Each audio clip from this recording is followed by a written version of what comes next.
பேரன்பு கொண்ட சொந்தங்கள் யாவருக்கும் வணக்கம். இன்னைக்கு ஒரு 7 விதமான சர்வே கற்கள் சம்பந்தமான தகவல்களை நம்ம பார்க்க போறோம். இந்த சர்வே கற்களுடைய அகலம் மற்றும் உயரம் எவ்வளவு, இந்த சர்வே கற்கள் எதற்காக பயன்படுத்தப்படுகிறது, இந்த சர்வே கற்களோட பெயர் என்ன, ஸோ இதெல்லாம் இந்த வீடியோவில் நம்ம இன்னைக்கு தெளிவாக தெரிஞ்சுக்க போகிறோம். இந்த சர்வேக்களுடைய முக்கியமான நோக்கங்களை நம்ம தெரிஞ்சுக்கிட்டோம்னா நிறைய விஷயங்களை நம்ம நில சம்மந்தப்பட்ட விஷயங்களை நம்ம தெரிந்து கொள்வதற்கு அவசியமா இருக்கும். ஆகவே இந்த வீடியோவை நீங்கள் ஸ்கிப் பண்ணாமல் கடைசி வரைக்கும் பார்க்கணும் அப்படின்னு நான் உங்கள்கிட்ட நான் வேண்டிக்கிறேன். ஸோ இப்போ தான் நம்ம சேனலை முதல்ல பார்க்குறீங்கன்னா மறக்காமல் சப்ஸ்கிரைப் பண்ணி சப்போர்ட் பண்ணுங்கள். இது போன்ற பதிவுகள் தொடர்ந்து வரணும் அப்படின்னு நினச்சிங்கன்னா பெல்லைக்கான கிளிக் பண்ணி வச்சுக்கோங்க. இப்போ நோட்டிஃபிகேஷனில் தகவல் உங்களுக்கு உடனே சேரும். சரி, வாங்க வீடியோக்குள்ளே போகலாம்.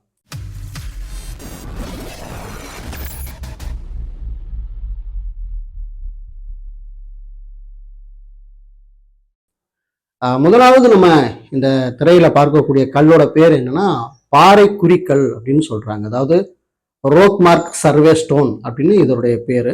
இது பொதுவாக பார்த்தீங்கன்னா நில அளவைத்துறை பயன்படுத்துறாங்க. இதோடைய அளவுகள் ஒரு ஒரு ஒரு இடத்துக்கு தகுந்த மாதிரி மாறுபடும் அப்படின்னு சொல்றாங்க. மேக்சிமம் இதோட உயரம் அப்படின்னு பார்த்தீங்கன்னா 60 சென்டிமீட்டர் முதல் 90 சென்டிமீட்டர் வரைக்கும் இந்த கல் உயரமா இருக்கும் அப்படின்றாங்க. மேபி 2 அடி அல்லது 3 அடி அப்படின்றாங்க. இதோடைய அகலம் அப்படின்னு பார்த்தோம்னா 15 சென்டிமீட்டர் அகலம், 15 × 15 சென்டிமீட்டர் அகலம் அப்படின்னு சொல்றாங்க.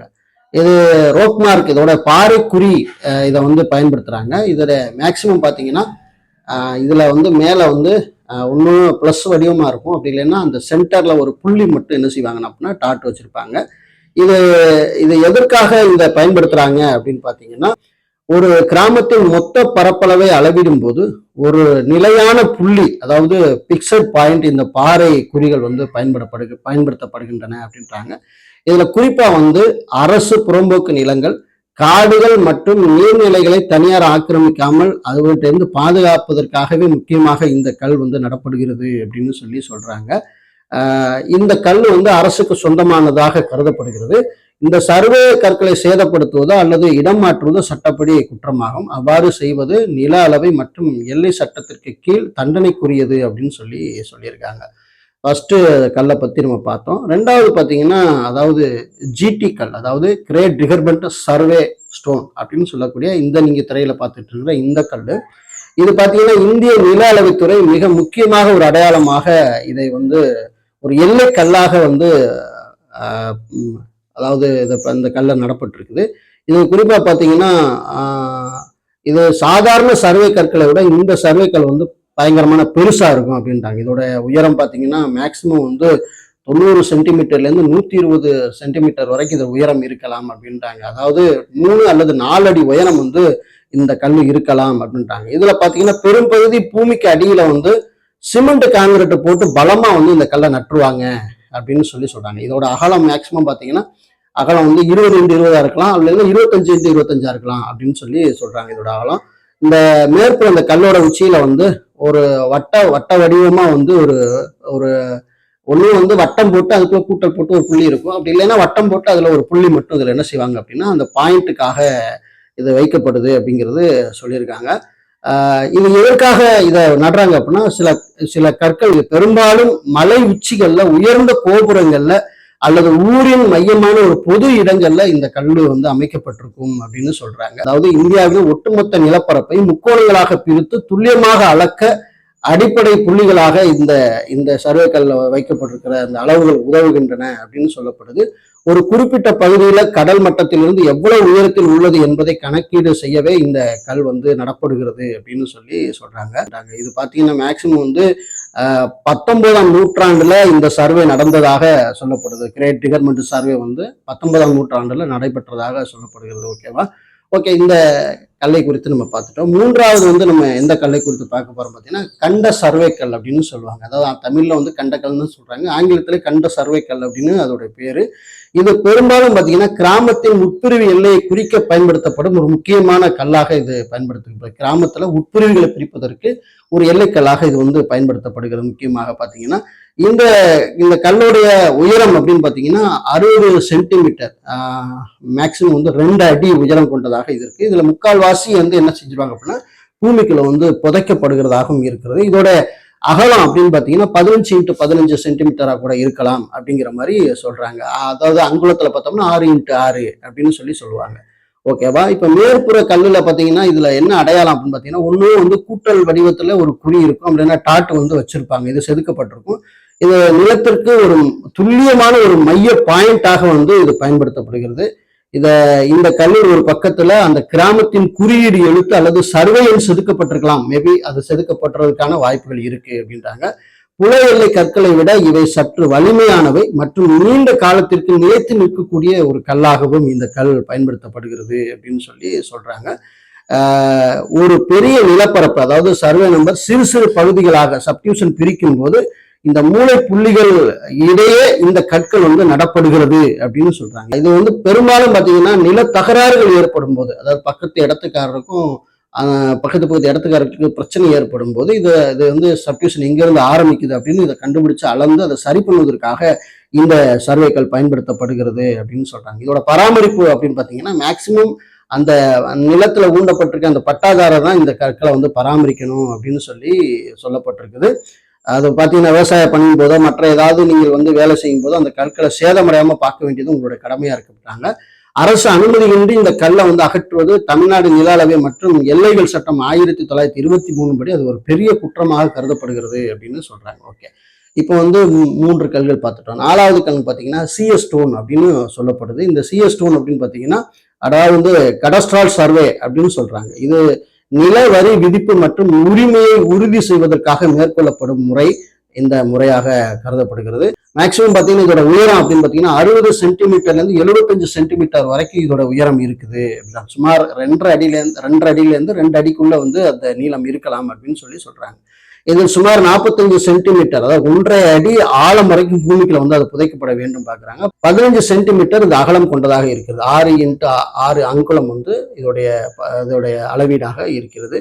இந்த கல்லோட மேற்பரப்பில் பார்த்தீங்கன்னா தலையில மையமாக ஒரு கூட்டல் புள்ளி செதுக்கப்பட்டிருக்கும். இதுவே துல்லியமான எல்லை புள்ளியாக இது கருதப்படுகிறது. கூட்டல் புள்ளி இல்லைன்னா ரவுண்ட் போட்டு ஒரு புள்ளி மேக்சிமம் வைப்பாங்க அப்படிங்கிறத சொல்லப்பட்டிருக்கு.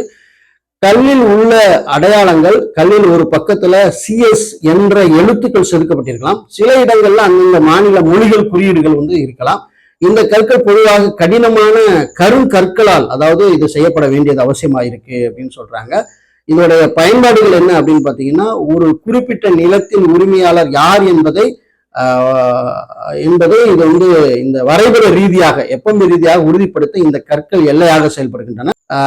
2வது பார்த்தீங்கன்னா நிலத்தின் பரப்பளவை துல்லியமாக கணக்கிட்டு அதற்கேற்ற நிலவரி விதிக்கவும் இந்த கற்கள் வந்து உதவிகரமாக இருக்கின்றது அப்படின்றாங்க. சப்டிவிஷன், ஒரு பெரிய சர்வே எண்ணை பல சிறிய பகுதிகளாக பிரிக்கும் போது அந்த பிரிவுகளில் சந்திப்பு புள்ளிகளாக இந்த கற்கள் நடப்படுகின்றன அப்படின்னு சொல்லப்பட்டிருக்குது. இது சட்டப்பூர்வமான ஆதாரம் அப்படின்னு பார்த்தீங்கன்னா நில எல்லை தகராறுகளை நீதிமன்றத்தால் முதன்மையான ஆதாரமாக இந்த கற்களை ஏற்றுக்கொள்ளப்படுகிறது அப்படின்னு சொல்லியிருக்காங்க. இது சிஎஸ் ஸ்டோன் இந்த கல்லுக்கு வந்து இவ்வளவு பெரிய ஒரு வரலாறு இருக்கு. இந்த பராமரிப்பு முறை அப்படின்னு பார்த்தீங்கன்னா இது பெரும்பாலும் பார்த்தீங்கன்னா சர்வேயர்கள் ஆய்வுக்கு வரும்போது இந்த கற்கள் தெளிவாக தெரிவதற்கு அதன் மேற்புறத்துல சுண்ணாம்பு அல்லது வெள்ளை பெயிண்ட் வந்து பூசப்படுவது வழக்கமாக இருக்குது. தங்கள் நிலத்துல சிஎஸ் கற்கள் அப்புறப்படுத்தவோ அல்லது மறைக்கவோ கண்டிப்பா நில உரிமையாளர்கள் அதை செய்யக்கூடாது அப்படின்றாங்க. சிஎஸ் என்பது கடஸ்ட்ரோல் என்ற சொல்லின் சுருக்கம். இதன் பொருள் நில பதிவேடுகள் மற்றும் வரிகளை நிர்வகிப்பதன் அளவீடுகள் என்பதாகும். இந்த கற்கள் பெரும்பாலும் தனிநபர் நிலங்களுக்கு அரசு நிலங்களுக்கு இடைப்பட்ட எல்லையை உறுதி செய்ய பெரிதும் பயன்படுது. இப்போ புறம்போக்கு இடத்திற்கும் ஒரு பட்டா நிலத்திற்குமான இடைப்பட்ட பகுதியை எல்லையாக பயன்படுத்துறதுக்கு இந்த சிஎஸ் ஸ்டோன் பயன்படுது அப்படின்னு சொல்லியிருக்காங்க. ஓகே, 5வது கல்லா பார்த்தீங்கன்னா இரு கிராம சந்திப்பு கல் அப்படின்னு சொல்லுது. இரு கிராம சந்திப்பு கல், அதாவது 2 வில்லேஜ் ஜாயிண்ட் ஸ்டோன் அப்படின்னு சொல்லுவாங்க. 2 வில்லேஜ் ஜாயிண்ட் ஸ்டோன் அப்படின்னு வெவ்வேறு கிராமங்கள் எல்லைகள் சந்திக்கும் புள்ளியாக நடப்படும் முக்கியத்துவம் பெற்ற கல்லாக இது பார்க்கப்படுகிறது. இவை சாதாரண புலை எல்லை கற்களை விட அளவில் பெரியதாகவும் கடினமானதாகவும் இது இருக்கும். இதோடைய உயரம் அப்படின்னு பார்த்தா 75 சென்டிமீட்டர் முதல் 90 சென்டிமீட்டர் வரைக்கும் இருக்கலாம். மேபி 2.5 அடியிலிருந்து 3 அடி வரைக்கும் இதோட உயரம் இருக்கலாம் அப்படின்னு சொல்லலாம். இதுல முக்கால்வாசி பகுதி பூமிக்கு அடியில புதைக்கப்பட வேண்டும். இதோடைய அகலம், இந்த கல்லோடைய அகலம் பார்த்தீங்கன்னா 20x20 சென்டிமீட்டர் அகலம் அப்படின்னு சொல்றாங்க. ஓகேவா? இந்த கல்லோட மேற்பகுதியில பாத்தீங்கன்னா ஒரு கூட்டல் குறி செதுக்கப்பட்டு இருக்கலாம், மேபி இல்லைன்னா ஒரு டாட் வைக்கப்பட்டு இருக்கலாம் அப்படின்னு சொல்றாங்க. இந்த கல்லின் பக்கவாட்டுல அந்த கிராமங்களின் பெயரின் முதல் எழுத்து அல்லது குறியீடு செதுக்கப்பட்டு இருக்கலாம். சில கற்களின் கல்லின் வரிசை எண் அல்லது சர்வே எண் வந்து சில கற்கள்ல வந்து எழுதப்பட்டிருக்கலாம். இந்த கல்லோட பயன்பாடு என்ன அப்படின்னு பாத்தீங்கன்னா, கிராம எல்லை நிர்ணயம், அதாவது ஒரு கிராமத்தின் நிர்வாக எல்லை முடிந்து அடுத்த கிராமத்தின் எல்லை தொடங்குவதை இந்த கல் உறுதிப்படுத்துகிறது. வருவாய்த்துறை மற்றும் ஊராட்சி நிர்வாகங்கள் தங்கள் அதிகார வரம்பை அறிந்து கொள்ள இந்த இதுவே வந்து அடிப்படையாக இந்த கல் பயன்படுத்தப்படுகிறது அப்படின்றாங்க. வில்லேஜ் மேப் பொறுத்த இது வந்து இணைக்கப்பட்டிருக்குது. வில்லேஜ் மேப்ல வந்து இந்த கல் வந்து விவரங்கள் தெரியும், இதோட பாயிண்ட் தெரியும் அப்படின்றாங்க. கிராம எல்லையில் உள்ள நிலங்களை அளவிடும் போது சர்வேயர்கள் இந்த கல்லை தொடக்க புள்ளியாக ஸ்டார்டிங் பாயிண்டாக எடுத்துக்கொள்வார்கள். ஒரு கிராமத்தை மொத்தமா அளக்கணுங்கிற போது இதுதான் வந்து ஸ்டார்டிங் பாயிண்டா எடுத்தப்படுது அப்படின்னா, இதை யார் பராமரிக்கணும்னு பாத்தீங்கன்னா, இந்த கற்கள் 2 கிராமங்களுக்கு பொதுவானது என்பதால் 2 கிராம நிர்வாக அலுவலர்களுமே இதை வந்து கண்காணிச்சு இதை பராமரிக்கணும் அப்படின்றாங்க. பொதுவாக ஜமாபந்தி அல்லது கிராம ஆய்வின் போது இந்த கற்கள் சரியாக உள்ளனவா என்று சரிபார்க்கப்பட வேண்டியது அவசியமாக இருக்கு அப்படின்றாங்க. முக்கிய குறிப்புகளை நம்ம கவனிக்கக்கூடிய ஒரு விஷயம் இருக்கு. என்னன்னு கேட்டீங்கன்னா, 3 கிராமங்கள் சந்திக்கும் இடம் என்றால் அது முக்கிரா சந்திப்புகள், அதாவது 3 ஜங்ஷன் ஸ்டோன் என்று அழைக்கப்படும். அது 2 கிராம சந்திப்பு கல்லை விட இன்னும் கொஞ்சம் பெருசாக அந்த கல் இருக்கும் அப்படின்றாங்க. இந்த கல் சம்பந்தமா நீங்க வந்து மேலும் தகவல் தெரிஞ்சுக்கணும், நீங்க ஆர்டிஐ கூட பயன்படுத்தி கேட்கலாம் அப்படிங்கிறதாக உங்களுக்கு சொல்லப்படுகிறது. ஓகே, 6வது கிராம எல்லைக்கல், வில்லேஜ் பவுண்டரி ஸ்டோன் அப்படின்னு இதுக்கு ஆங்கிலத்துல பேரு. கிராம எல்லை கற்கள் மற்றும் சாதாரண கற்களை விட மிக அதிகமாக உறுதி மற்றும் கடின அளவுகளை கொண்டனவாக அது இருக்க வேண்டும். இதோடைய நீளம் உயரம் அப்படின்னு பாத்தீங்கன்னா சுமார் 90 சென்டிமீட்டர் இருக்கணும், மேக்சிமம் 3 அடி வரைக்கும் இருக்கணும். இதுல குறைஞ்சது 60 சென்டிமீட்டர், அதாவது 2 அடி வரைக்கும் பூமிக்கு அடியில போயிடும், 1 அடி தான் மேல தெரியும் அப்படின்னாங்க. இதோட அகலம் அப்படின்னு பாத்தீங்கன்னா 20x20 சென்டிமீட்டர் வந்து மேல அகலமா இருக்குது அப்படின்னு சொல்லி சொல்றாங்க.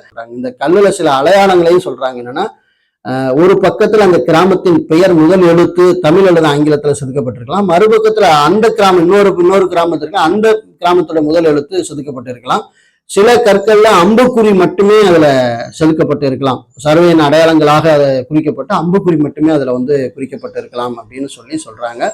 இந்த கற்கள் பயன்பாடு அப்படின்னு பாத்தீங்கன்னா, ஒரு கிராம நிர்வாக அலுவலர் விஓஓ அதிகார எல்லை எங்கு முடிகிறது என்பதை தீர்மானிக்கிறதுக்காக அது பயன்படுத்தப்படுகிறது. இது குறிப்பா பாத்தீங்கன்னா இந்த எஃப்எம்பியை பார்த்தா கிராம வில்லேஜ் மேப்பை பார்த்தோம்னா அதோட டீட்டெயில்ஸ் எல்லாமே இதுல இருக்கும் அப்படின்றாங்க. நிலவரி மற்றும் வருவாய் பதிவேடுகளை பராமரிக்க இந்த கற்களே ஆதாரமாக பயன்படுத்தப்படுகிறது அப்படின்னு சொல்லி சொல்றாங்க. அரசு நிலங்கள் மற்றும் காடுகள் ஒரு கிராமத்தின் எல்லை அமைக்கும் போது இந்த ஆக்கிரமிப்புகளை தவிர்க்கவும் இந்த கற்கள் வந்து பெரும்பாலும் உதவி செய்கின்றன அப்படின்னு சொல்லி சொல்றாங்க. ஆண்டுதோறும் கிராம நிர்வாக அலுவலர் மற்றும் சர்வேயர்கள் இந்த கற்கள் சரியாக இருக்கின்றதா என்று ஆய்வு செய்ய வேண்டியது அவர்களுடைய கடமையும் பொறுப்பாக இருக்குது. மேற்படி பார்த்தீங்கன்னா அதுல வந்து வெள்ளை பெயிண்டோ அல்லது வந்து என்ன செய்யணும் அப்படின்னு பார்த்தீங்கன்னா சுண்ணாம்போ அடிக்கணும் அப்படின்னு சொல்லி சொல்றாங்க. இது பெரும்பாலும் ஜமாபந்தி காலத்துல இந்த கல் இருக்குதாங்கிறத கணக்கு அவங்க காட்ட வேண்டியது அவசியமா இருக்கு அப்படின்னு சொல்லி சொல்றாங்க. குறிப்பா பாத்தீங்கன்னா, நீங்க ஒரு சமூக ஆர்வலராக இருந்தா இந்த கல் எங்க இருக்கு அப்படின்னு சொல்லி நீங்க தெரிஞ்சுக்கணும் அப்படின்னா, நீங்க இதை மத்தின ஒரு கேள்வி எழுப்புனீங்கன்னா தாராளமா இந்த கல்லை பத்தின விவரங்கள் உங்களுக்கு தெரிஞ்சிடும் அப்படின்னு நான் சொல்ல வரேன். ஓகே, இப்ப பாத்தீங்கன்னா 7வதா பாத்தீங்கன்னா ஏ ஸ்டோன், அதாவது இன் டவுன் சர்வே. இந்த கல் எப்படி இருக்கும் அப்படின்னு பாத்தீங்கன்னா, இந்த படத்துல பாக்குற அந்த கல் மாதிரி தான் அது இருக்கும். ஆக்சுவலி இது நகர்ப்புறங்கள்ல இடம் நெருக்கமாக இருப்பதால் இக்கற்கள் துல்லியமாக நடப்பட வேண்டியது அவசியமா இருக்கு. இந்த கல்லுடைய உயரம் பார்த்தீங்கன்னா பொதுவாக 60 சென்டிமீட்டர் முதல் 75 சென்டிமீட்டர், சுமார் 2 அடியிலேருந்து 2.5 அடி வரைக்கும் இந்த கல் இருக்கணும் அப்படின்னு சொல்லி சொல்றாங்க. பெரும்பகுதி தரைக்கு அடியில வந்து காங்கிரீட் போட்டு இந்த கல்லை வந்து அசையாம வந்து ஸ்ட்ராங்கா என்னன்னைக்கு நிலைநாட்டும்படியாக அதை வைக்க வேண்டும். அதாவது மேற்பரத்துல பார்த்தீங்கன்னா மேக்சிமம் வந்து கல் வந்து 15x15 இருக்கணும் அகலம், மேல வந்து 15x15 சென்டிமீட்டர் அகலமா இருக்கணும் அப்படின்னு சொல்லி சொல்றாங்க. இந்த கல்லோட உச்சியில பாத்தீங்கன்னா மேக்சிமம் வந்து கூட்டல் குறி செதுக்கப்பட்டு இருக்கலாம். நகர நில அளவில் இந்த குறி மிக துல்லியமாக எல்லை புள்ளியாக கருதப்படுகிறது அப்படின்னு சொல்லி சொல்றாங்க. மேலும் இந்த கல்லில் இருக்க சில அடையாளங்கள் என்ன அப்படின்னா, ஏ என்ற ஆங்கில எழுத்து இதுல செதுக்கப்பட்டிருக்கும். நகர்ப்புற நில அளவை வார்டு மற்றும் பிளாக்கு பிரிக்கப்படுவதால் சில கற்களில் வார்டு எண் அல்லது பிளாக் எண்ணும் குறிப்பிடப்பட்டிருக்கலாம். இதோட பயன்பாடுகள் அப்படின்னு பாத்தீங்கன்னா, முதன்மை கட்டுப்பாட்டு புள்ளி ஒரு நகரத்தின் அல்லது வார்டின் முக்கியமான சந்திப்புகள் மற்றும் திருப்பு முனையாகவே இந்த கல்லு நடப்படுகிறது அப்படின்னு சொல்லி சொல்றாங்க. நகர நில அளவை, அதாவது டிஎஸ்எல்ஆர் நகர அளவை இந்த பதிவேட்டில் தான் இந்த மேப் வந்து இருக்கும். இந்த இந்த கற்களுக்கான ஆதாரமும் அங்கதான் இருக்கும். பொது சாலை மற்றும் தெருக்கள் எல்லையை வரையறுக்கவும் ஆக்கிரமிப்புகளை தவிர்க்கவும் இந்த இந்த சர்வேக்கள் பயன்படுத்தப்படுகிறது அப்படின்றாங்க. நகர பகுதிகளில் ஒரு கட்டிடத்திற்கு அனுமதி, அதாவது பில்டிங் பிளான் அப்ரூவல் பெறும்போது இந்த ஏக்கள், அந்த ஏஸ்டோன் அடையாளத்தை அடிப்படையாக வைத்தேதான் அந்த எல்லைகள் வந்து சரிபார்க்கப்படுகிறது அப்படிங்கிறதையும் சொல்றாங்க. நகர பகுதிகளில் சாலை விரிவாக்கம் அல்லது பாதாள சாக்கடை பணிகளின் போது இந்த கற்களை சேதமடைய வாய்ப்பு இருக்கு. எனவே நகராட்சி அல்லது மாநகராட்சி நில அளவையர்கள் அவ்வப்போது இதனை சரிபார்த்து பராமரிக்க வேண்டியது அவசியமா இருக்கு. அப்படி பராமரித்து கொண்டுதான் வருகிறார்கள் அப்படிங்கிற செய்தியும் வந்து சொல்லப்படுகிறது.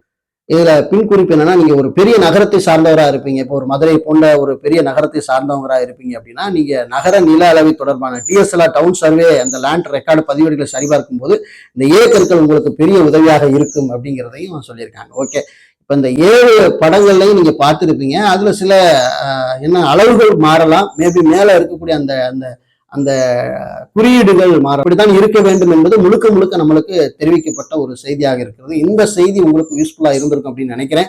மேலும் இது போன்ற தகவல்களை நீங்க தொடர்ந்து பெறணும். நம்மளோட சேனலோட இணைந்திருக்க மற்ற நண்பர்களுக்கும் இந்த காணொலியை பகிருங்க. நன்றி, வணக்கம்.